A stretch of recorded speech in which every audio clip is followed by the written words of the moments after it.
담임 목사님이 키가 크셔서 이마에 와서 조정을 해야 되겠네요.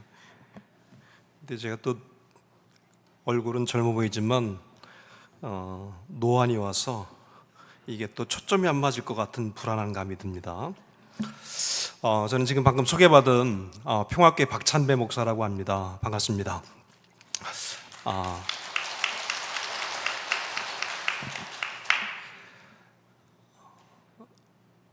오늘 선교회 헌신 예배로 제가 들었습니다. 선교회 헌신 예배를 드리는 우리 선교회 회원들, 그리고 중릉교회 우리 성도님들, 그리고 중릉교회에 새해가 됐는데 설날을 보냈는데 여러분들에게 하나님의 크신 복이, 하나님의 복이, 하나님이 넘치는 복이 임하기를 다시 한번 축복해 드립니다. 어떤 목사님이 목사님에게 어떤 사업을 하시는 분이 찾아오셔서 이렇게 말씀하셨대요. 목사님, 제가 이제 올해 은퇴를 하게 되면 하나님 위해서 열심히 한번 살아보겠다고 와서 목사님께 이렇게 말씀을 드렸대요.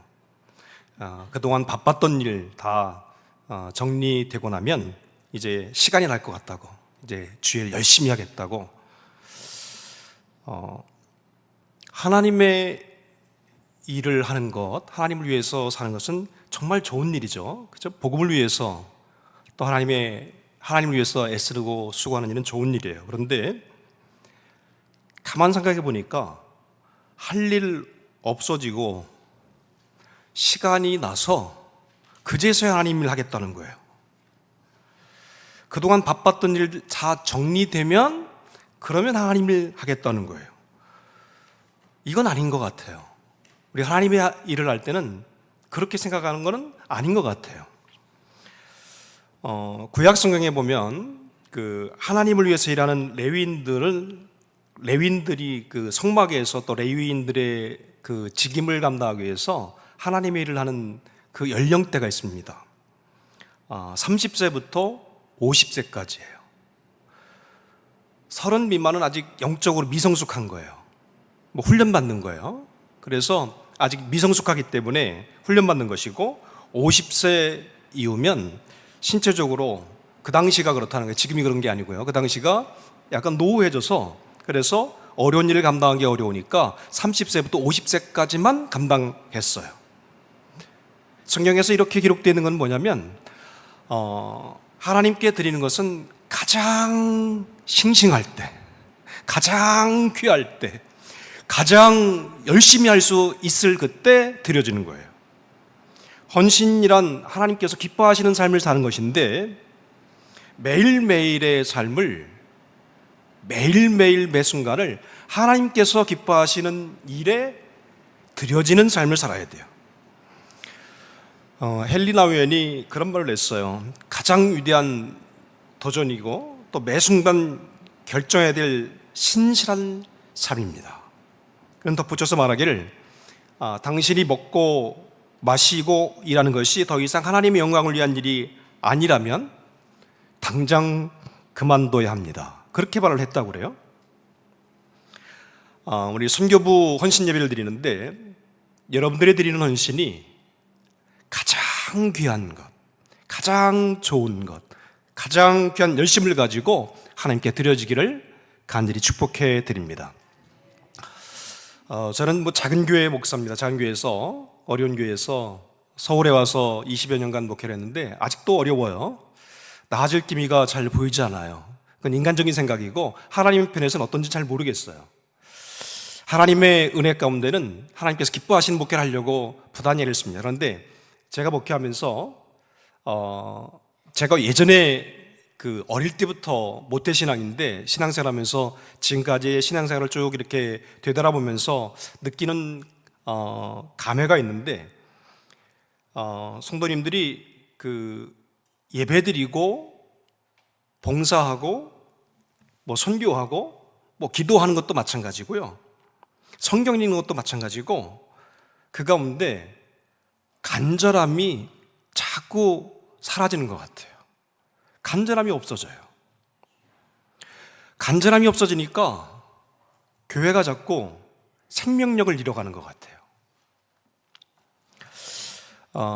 제가 아이가 셋입니다. 아이가 셋인데 우리 한 목사님도 아이가 셋이라는 사실을 얼마 전에 제가 들었어요. 그래서 저희는 나라에 큰 애국을 했다라고 했더니 제가 아주 예뻐하고 정말 귀하게 여기는 서충신 목사님 아이가 넷이래요. 제가 그래서 졌다 그랬어요.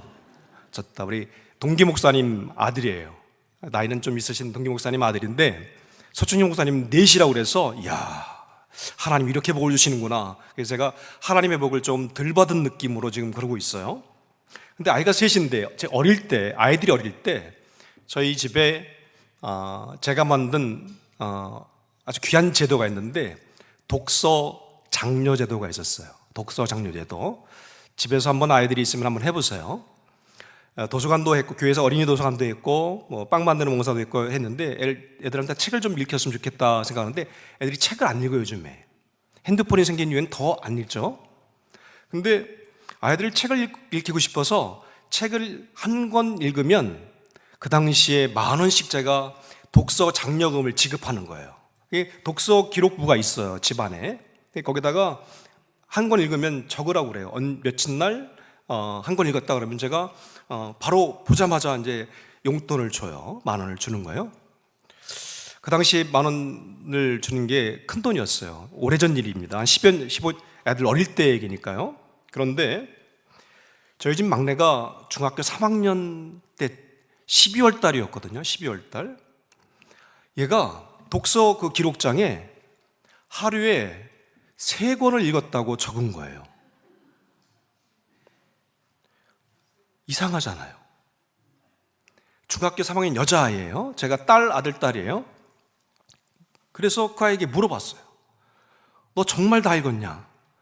난 걱정되는 거예요. 얘가 거짓말하면 때려야 되는데 내가 때려야 되고 매를 들고 애를 혼내킬 만한 자신이 자꾸 없어져가지고 그래서 걱정이 돼서 물어보는 거예요. 야, 너 정말 다 읽었냐? 진짜 읽었어요. 진짜 다 읽었냐? 걱정이 돼가지고 다시 물어봤어요. 진짜 다 읽었다니까요. 왜 그래 아빠? 저한테 막 짜증을 내면서 그러는 거예요. 아니야. 자, 다시 생각해봐. 진짜 다 읽었냐? 그랬더니 진짜 다 읽었다는 거예요. 근데 그 3권 다 읽는 게 200페이지가 넘어야 돼요. 200페이지면 안 돼. 200페이지가 넘어야 제가 용돈을 주는 거거든요. 근데 200페이지를 넘게 읽었다고, 3권을 읽었다고 기록했는데 진짜 다 읽었다는 거예요. 그리고 나서 제가 이제 조사를 들어갔죠. 어떻게 읽었나 내용을 제가 조사를 했어요. 혹시라도 거짓말하면 안 되니까. 했더니 진짜 다 읽었어요. 어떻게 읽을 수 있었느냐가 중요한데 그 당시에 우리 아이가 요즘 아이돌 좋아하는 꼬마 소년이에요. B2B 팬이에요. 열성 팬.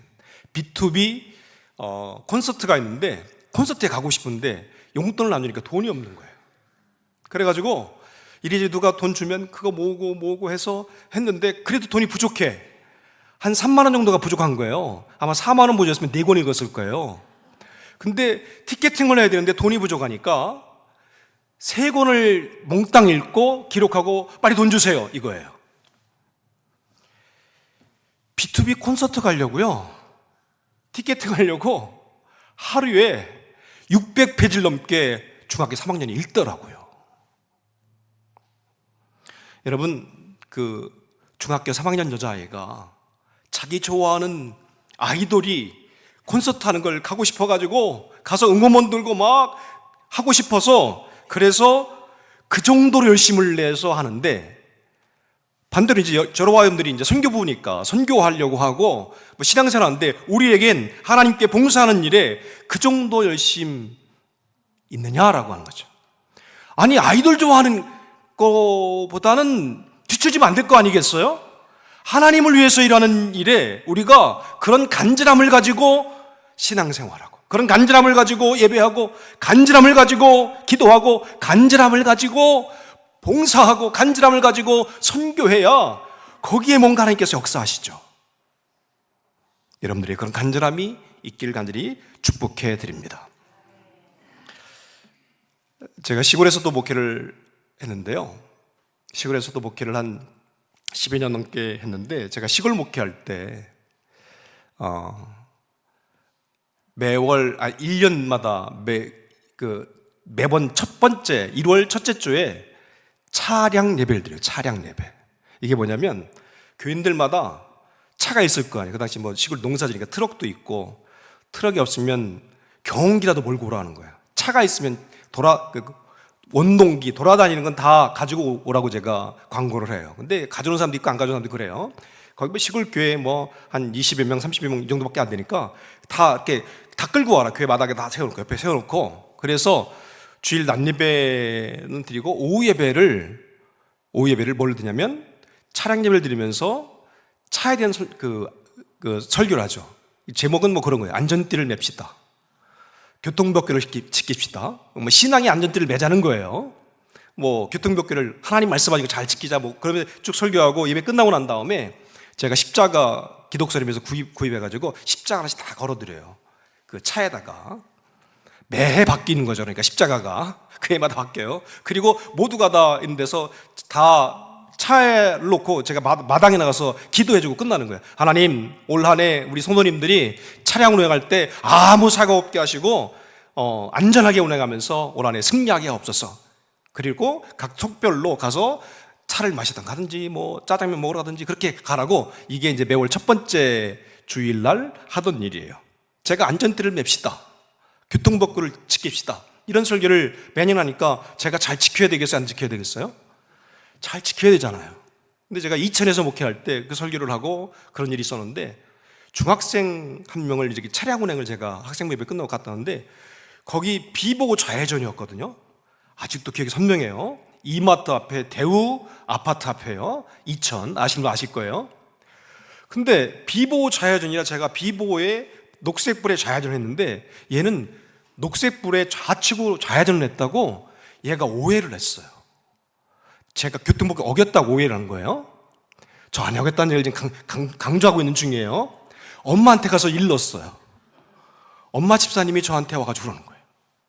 목사님도 교통법규 어기면서 뭔 그런 설교를 하세요? 저한테 그러시는 거예요. 아니, 목사님 설교했으면 설교한 대로 하셔야지. 비보호 좌회전에 녹색불에 좌회전했거든요. 제가 안 어겼는데, 근데 걔가 오해했잖아요. 저한테 그렇게 얘기를 하니까 제가 그 얘기를 듣고 나서 오해에 살 수 있으니까 더 철저히 지켜야 되겠구나 생각을 하고 철저히 지키려고 노력을 하고 있어요. 제가 교통법규에 대해서 그래서 생각을 해봤는데, 녹색불은 뭐예요? 신호등이 있어요. 녹색불은 뭐예요? 가라, 고하네, 고. 녹색불은 가라예요. 노란색불은 뭐예요? 이게 중요해요. 노란색불은 뭐죠? 멈춰라. 누구세요? 야, 훌륭하신 분들이네. 다들 그렇게 생각하잖아요. 노란색 불을 어떻게 인식하냐면, 노란색 불은 후딱 지나가라. 걸리기 전에 후딱 지나가라. 뭐 이런 식으로 생각을 하는 거죠. 빨간 불은 뭐죠? 그건 진짜 정지예요, 정지. 근데 노란색 불은 제가 해석하는 거예요. 교통법규를. 파란색 불은 지나가라는 표시고, 그 다음에 노란색 불은 서라는 표시고, 빨간색 불은 정지. 절대 가면 안 돼. 근데 노란색 불에 사람들이 정지를 하지 않고요, 후딱 지나가야, 그래야 시간 손해를 안 볼 것 같아서 후딱후딱 빨리 지나가다 교통사고가 엄청나게 많이 나는 거예요. 오늘 우리가 읽은 본문의 말씀이 마태복음 26장 14절 이하 29절까지 말씀을 함께 봤는데요, 여기 가룟 유다 이야기가 기록되어 있어요. 가룟 유다의 말씀을 통해서 제가 이 말씀 가운데 주님의 뜨거운 사랑이 담긴 경고가 있는 것 같아요. 그리고 회개에 대한 말씀이 오늘 본문 가운데 기록되어 있거든요. 그 말씀 함께 나누면서 우리 선교부 회원들과 우리 성도님들과 함께 은혜를 받고자 하는데, 첫 번째 생각할 게 뭐냐면 유다의 배반이에요. 배반. 오늘 유다의 배반 장면을 쭉 기록하고 있죠. 잘 아시는 말씀일 거예요. 근데 유다가 예수님의 배반한 이유에 대해서 성경은 기록하지 않았어요. 왜 배반했는지 상황을 설명하지 않았어요. 근데 오늘 본문의 말씀보다 앞에 있는 말씀들을 쭉 읽어보면 미루어 짐작해 볼 수 있어요. 오늘 본문의 말씀 26장 2절 말씀에 보니까 이렇게 기록되어 있어요. 너희가 아는 바와 같이 이틀이 지나면 유월절이라 인자가 십자가에 못 박히기 위하여 팔리리라 하시더라. 아멘. 예수님께서 오늘 본문의 말씀 26장 2절에 6월절이 지나면 6월절이면 인자가 십자가에 못 박히기 위해서 팔릴 것이다 라고 말씀하셨어요. 근데 이보다 예수님께서 3번의 순환 예고를 하셨거든요. 16장에도 순환 예고가 기록되어 있어요. 17장에도 기록되어 있어요. 그리고 20장에도 3번이나 순환을 예고하셨어요. 예수님 십자가에 못 박히고 죽게 될 것이다, 이 말씀을 계속해서 3번이나 하셨어요. 그리고 오늘 26장에 와서 또 다시 말씀하시는 거예요. 근데 8절에 가서 보니까, 앞에 있는 8절에 보니까 시몬의 집에서 예수님의 그 머리에 향유 옥합을 붓는 제자들의 그 붓는 모습이 있거든요. 향유 옥합을 붓는데 제자들이 막 분개합니다. 아이, 그 귀한 거를 예수님 머리에 쏟아붓다니 막 분개하는 모습이 기록되어 있어요. 가룟 유다는 21장에 예수님께서 예루살렘 입성하실 때 막 호산나 다윗의 자손이여 뭐 찬양 받으리로다 하면서 막 호산나 다윗의 자손이여 막 그러면서 예루살렘 성에 입성을 했는데, 저 예수님이 메시아구나. 야, 메시아구나. 이제 메시아가 예루살렘 성에 입성했으니까, 들어가셨으니까 이제 세상을 바꾸겠구나. 이제 온갖 부종, 부패, 불의한 것 다 뒤집어 엎을 메시아구나 라고 생각하고 같이 따라왔어요. 그 전에 있었던 16장, 17장, 20절, 20장에 있는 순환 예고는 귀에 들어지도 않았어요. 근데 또 말씀하시는 거예요. 십자가에 못 박히기 위하여 팔리리라. 자신이 생각했던 예수님의 이미지, 상이 있잖아요. 내가 원했던 이미지, 예수님의 모습과 진짜 예수님께서 말씀하시는 예수님의 모습, 내가 이렇게 될 것이다 라는 것이 안 맞아요. 내가 생각했는데 그 생각과 다르게 예수님께서 말씀하시는 거예요. 그러면 안 되는데, 그렇게 하시면 안 될 것 같은데 자꾸 그 말씀만 하세요. 근데 결정적으로 또 다시 말씀하시고 3번 예고하시고 또 다시 말씀하시니까, 이 예수님은 메시아가 아닌게벼 하고 배반하는 거예요. 그것도 적극적으로 대제사장을 찾아가서 협상해가지고 은 30을 달라고 하고 받고 예수님 넘겨줄 것을 이제 거래하고 왔어요. 이 말씀을 읽으면서 제 마음속에 그런 마음이 들었어요. 믿음은 말씀 앞에 선 것이다. 믿음은 말씀 앞에 서는 거예요. 하나님의 말씀에, 하나님 앞에 순종하는 게 믿음이거든요. 근데 우리는 내 생각이 있고 내 주장이 있고 내 뜻이 있어요. 나를 기준으로 생각하거든요. 내가 중심이야. 내가 기준을 잡고 내 기준으로 생각해. 근데 내 생각, 내 주장, 내 뜻에 하나님께 여기 맞춰주세요라고 하는 것이 아니라, 하나님의 뜻이면, 말씀이면 그 말씀 앞에 그냥 온전히 아멘 하고 순종하는 거예요. 말씀의 신앙이 4단계로 성장합니다. 첫 번째 말씀은 아멘으로 받는 거예요. 여러분, 하나님 말씀이 들릴 때마다, 하나님 말씀을 들을 때마다, 하나님 말씀을 받을 때마다, 말씀을 읽을 때마다 그 말씀이 여러분들에게 아멘으로 받아지시기를 간절히 축복해 드립니다. 내 거 아니야, 아이고 불편해, 어려워, 그게 아니고요, 말씀이 들려지면 그냥 아멘이에요. 아멘, 아멘, 순종하겠습니다. 힘들고 어려워도 아멘, 아멘, 아멘, 아멘이에요. 말씀은 아멘이에요. 아멘하면 끝나느냐? 아니에요. 그 말씀대로 살아가야 돼요. 실천이에요. 두 번째, 말씀대로 실천해야 돼요. 살아가는 거예요. 그 말씀을 내가 시도하고 삶 가운데 그 말씀대로 살아가는 거예요. 근데 3번째 단계는 말씀으로 아멘하고 살아가잖아요. 그게 살아가다 보면 그 말씀이 나에게 습관이 돼요. 습관이. 그 말씀이 내 삶을, 나를 그렇게 만들어가서 습관이 되는 거예요. 그래서 내 몸에, 신앙의, 믿음의, 삶의 근육이 그렇게 발달해서 이제는 튼튼해지는 거예요. 그러면 4번째 단계, 말씀이 우리에게 생명이 됩니다. 말씀이 우리를 생명으로 이끌어 가시는 거예요. 주의 말씀이 내 발의 등이요 내 길의 빛이니이다. 여러분, 배반이 아니라 믿음은 말씀을 받는 것인데 말씀을 온전히 받는 은혜가 있기를 간절히 축복해 드립니다.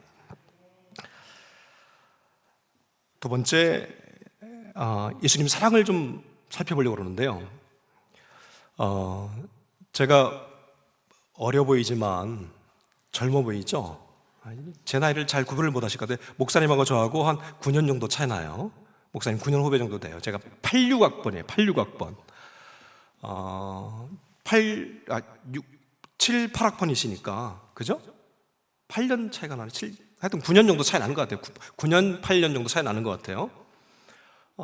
근데 제가 지난해 12월 28일 저희 큰아이를 출가시켰어요. 걔가 31살 됐어요. 사위가 있는 몸이에요. 그랬더니 지난번에 사모님하고 목사님 같이 식사했는데 저보고, 목사님 사모님은 우리는 아직 어리고 저보고 어른이라는 거예요. 저보다 한참 선배 목사님이. 그래서 아니, 사위를 봤는데 어른이지. 그래서 아니라고.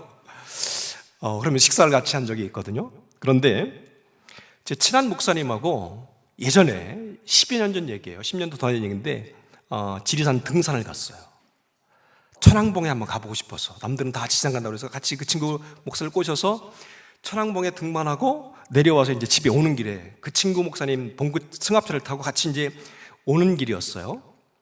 근데 오는 길에 카톡이 왔어요. 카톡. 시집간 큰딸이 카톡을 보낸 거예요. 걔가 고3 때예요. 근데 카톡이 사진이 왔는데 마포대교라고 딱 찍혔어요. 그리고 다 바로 카톡의 문장이 뭐냐면, 아빠 죄송해요. 그동안 감사했어요. 나 지금도 무서워요.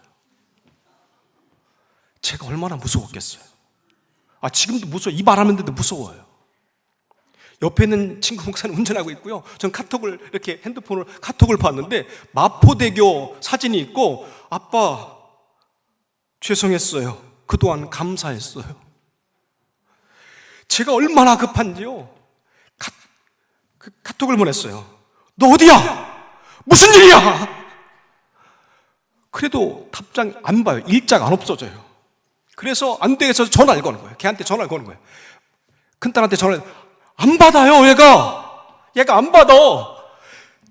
계속 전화번호 오는데 지금은 전화를 받을 수 없고 뭐 나오잖아요. 끊고 다시 또 걸고, 안 받아. 또 끊고 다시 또 걸고, 안 받아. 또 가. 제가 그 몇 분 사이에 수도 없이 걸었어요. 그러다가 얘가 받았어요. 받자마자, 야 너 어디야? 아빠 장난친 거예요. 야 인마 무슨 장난을 그렇게 쳐?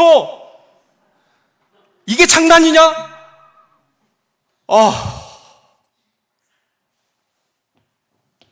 지금 어디냐? 마포대교예요. 사정을 들어보니까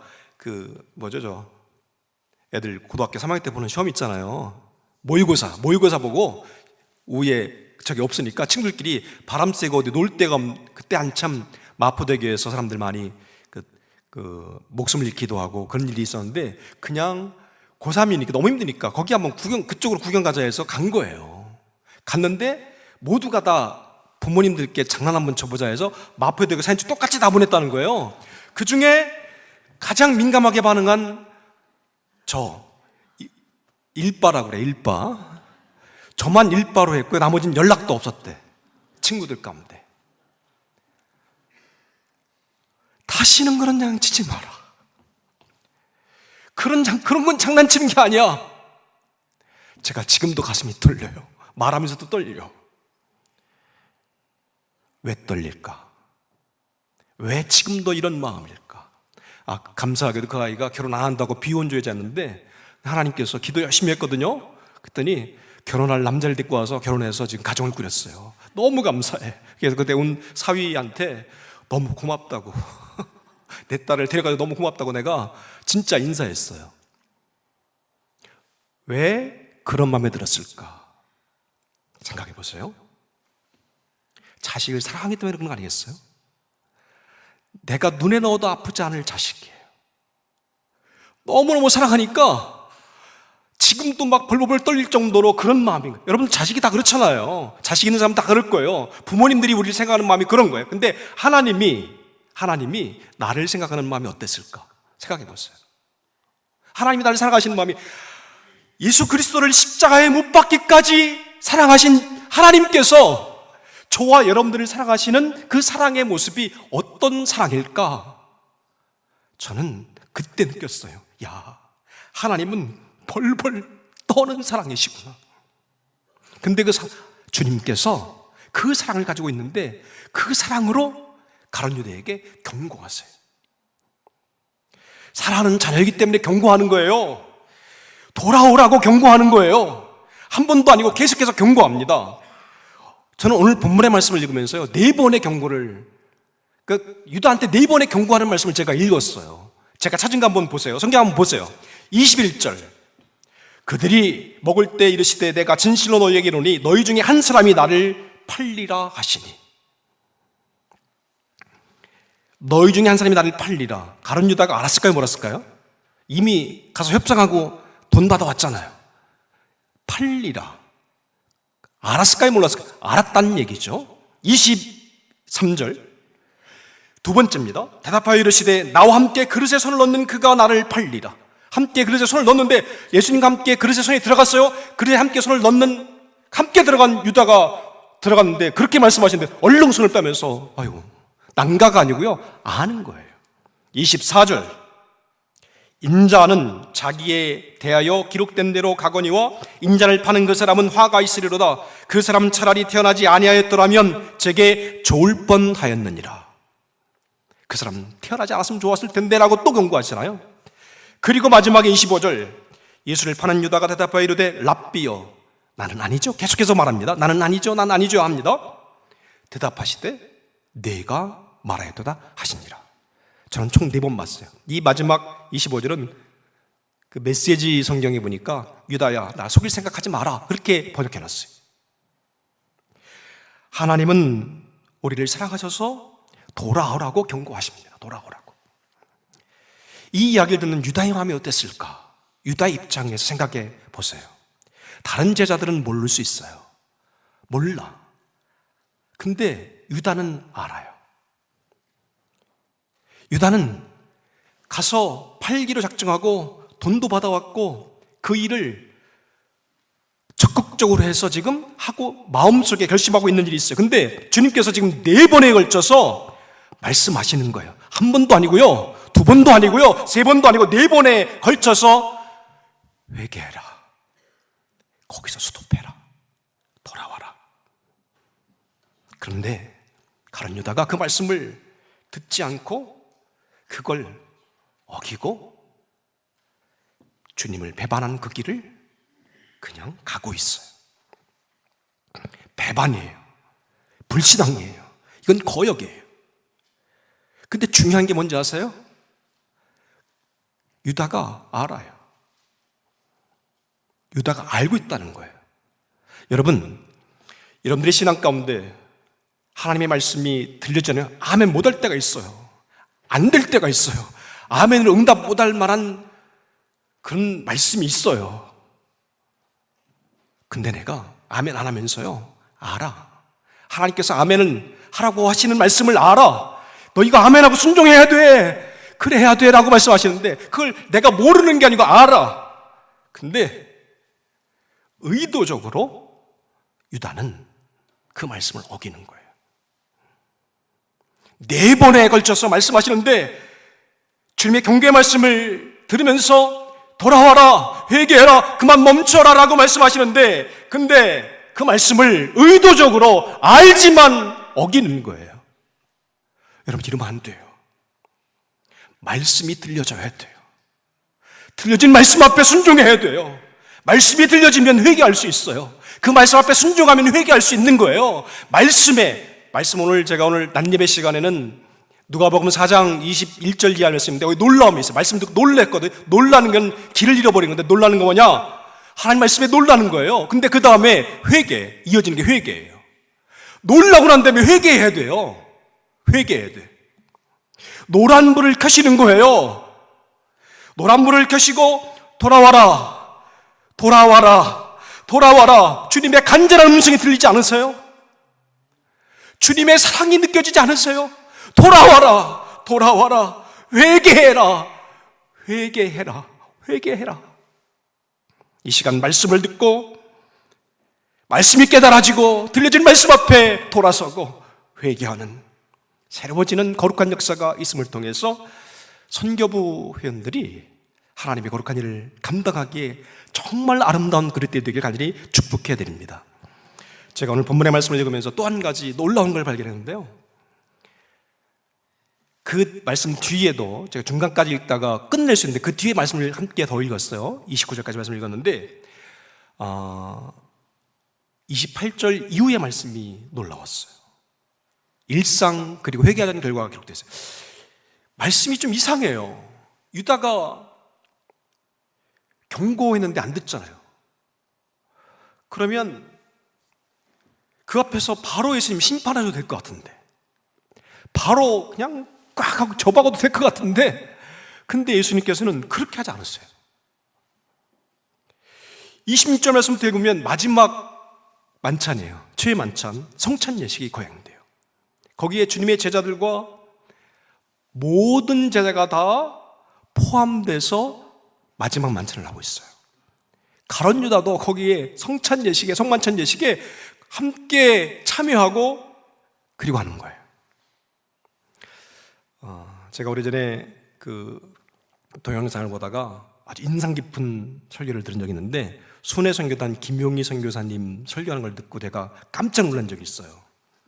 김용희 선교사님이 김용희 선교사님 잘 맞는지 모르겠어요. 근데 그 선교사님이 설교하시는데 마태복음 5장 29절 이하의 말씀, 오른손이 실족하면 오른손을 빼어버리라. 내 백체 중에 하나가 없어지고 온몸이 지옥에 던져지지 않는 것이 유익하며, 또한 만일 내 오른손이 너로 실족하게 하거든 찍어내버리라. 내 백체 중에 하나가 없어지고 온몸이 지옥에 던져지지 않는 것이 유익하니라. 이런 말씀이 있어요. 이런 말씀을 가지고 설교하시는데, 하나님께서 즉결 심판하시면 어떻게 될까? 그런 말씀하셨다고요. 오다가 제가 누굴 째려봤어요. 하나님께서 째려보거나 아니면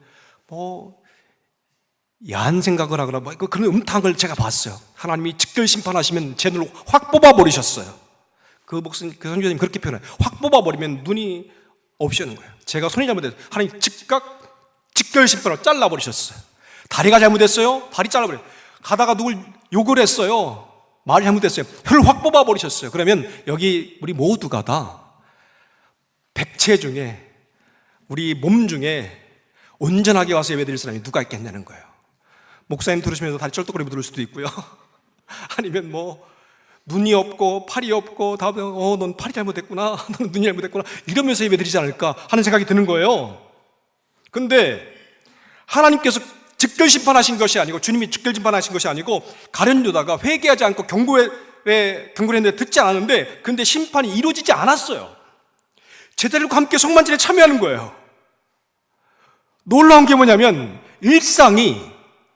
평상적인 일상이 그대로 이어지더라는 거예요.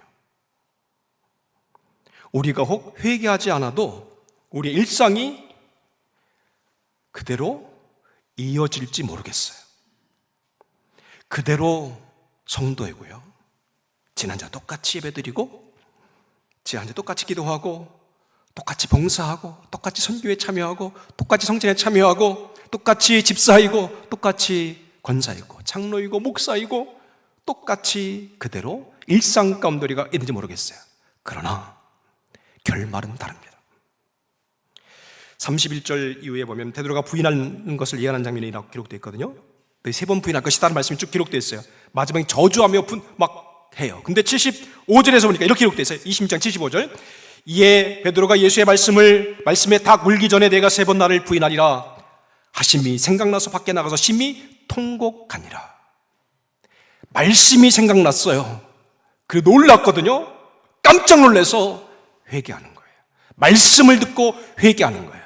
그리고 하나님의 귀한 사역에 주님의 제자로 쓰임받습니다. 27장 3절에 보니까 유다의 마지막 모습이 기록되어 있어요. 그때 예수를 판 유다가 그의 정죄됨을 보고 스스로 뉘우쳐 그 은 30을 대장들과 장로들에게 도로 갖다 주며 그 다음에 4절 5절이니까 이르되 내가 무죄한 피를 팔고 죄를 범하였도다 하니 그들이 이르되 그것이 우리에게 무슨 상관이냐 내가 당하라 하거늘 유다가 은을 성소에 던져놓고 물러가서 스스로 목매어 죽은지라. 마지막에 결과가 달라져요.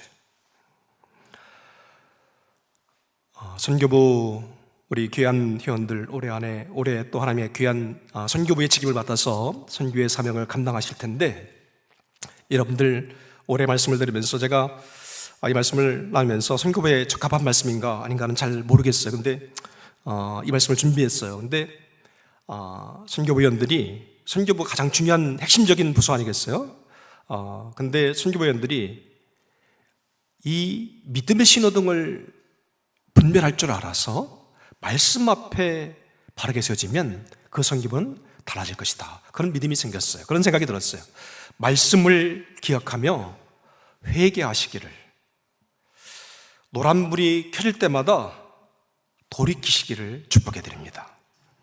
말씀을 그냥 대충 듣지 마시고요, 진짜 두렵고 떨림으로 하나님 말씀이 내 앞에서 하나님의 말씀으로 들어서 회개의 노란물의 말씀이 주님의 음성, 그 따뜻한 사랑의 음성으로 들을 때마다 그 회개의 음성을, 회개하는 음성을 듣고 순종하고 돌이키고, 그래서 변화된 모습으로 살아가고 그것이 우리의 삶의 습관이 되고, 그리고 그 말씀이 생명이 되는 역사가 있게 되면 올 한해 하나님께서 원하시는 귀한 선교의 열매들을 풍성하게 맺게 될 줄로 믿습니다. 말씀 앞에 바르게 세워지고 믿음의 신호등을 잘 바라보시고 주님의 사랑을 온전히 느끼시기를 간절히 축복해 드립니다. 기도하시겠습니다. 하나님 감사합니다. 선교부 헌신예배를 하나님 앞에 영광 돌립니다. 하나님 앞에 헌신하기로 다짐하며 결심하며 그리고 주님 앞에 예배하며 영광 돌립니다. 하나님, 특별히 정릉교회 귀한 선교부 회원들이 말씀에 민감하게 하시고 말씀이 들려지게 하시고 말씀을 듣고 순종하게 하시고 말씀을 듣고 순종할 뿐 아니라 회개하고 그 말씀을 행함을 통해서 올 한해 선교의 풍성한 열매를 맺어서 이 지역에, 이 나라 민족 위에 아름답게 쓰임받고 열매 맺는 귀한 역사가 있도록 은총 베풀어 주시옵소서. 우리 구주 예수 그리스도를 받들어 간절히 기도리옵나이다. 아멘.